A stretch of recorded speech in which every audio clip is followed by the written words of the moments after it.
we mchawi, loga sana, muumize sana, lakini wewe maisha yako ni umaskini na utaishia kwenye umaskini. Alafu sisi tunakwenda kumtibu kwa kutumia majivu, chumvi ya mawe, sio, anaelewa, majani ya mbaazi, sawa, majani ya mbaazi, mchanga wa njia panda, afu ndio tunakwenda kutibu.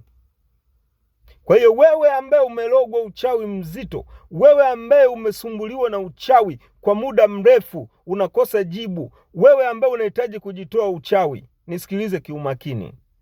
Chukua jivu, chukua chumvi ya mawe, chukua mchanga wa njia panda, alafu uwe unaoga kwa siku mara 3.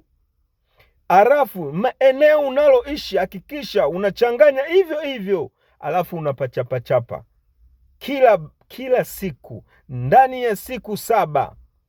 Kwa siku kuoga ni mara 3, kuchapachapa ndani au nyumba yako ni mara hiyo kwa siku ndani ya siku 7.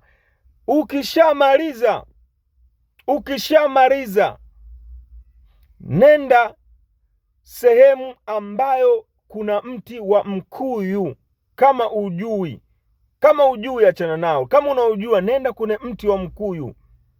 Nenda na sufuria yako ambayo umeweka hizo dawa tena nilizokuambia. Afu nenda ukaoge pale.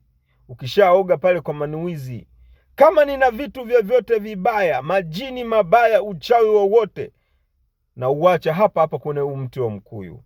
Alafu toka, nenda nyumbani bila kugeuka nyuma. I'm King Dr. Nabil, number 1 Tanzania. Ni kiboko wa waganga wote unaowajua wewe, lakini namtegemea sana Mwenyezi Mungu kuliko kitu chochote.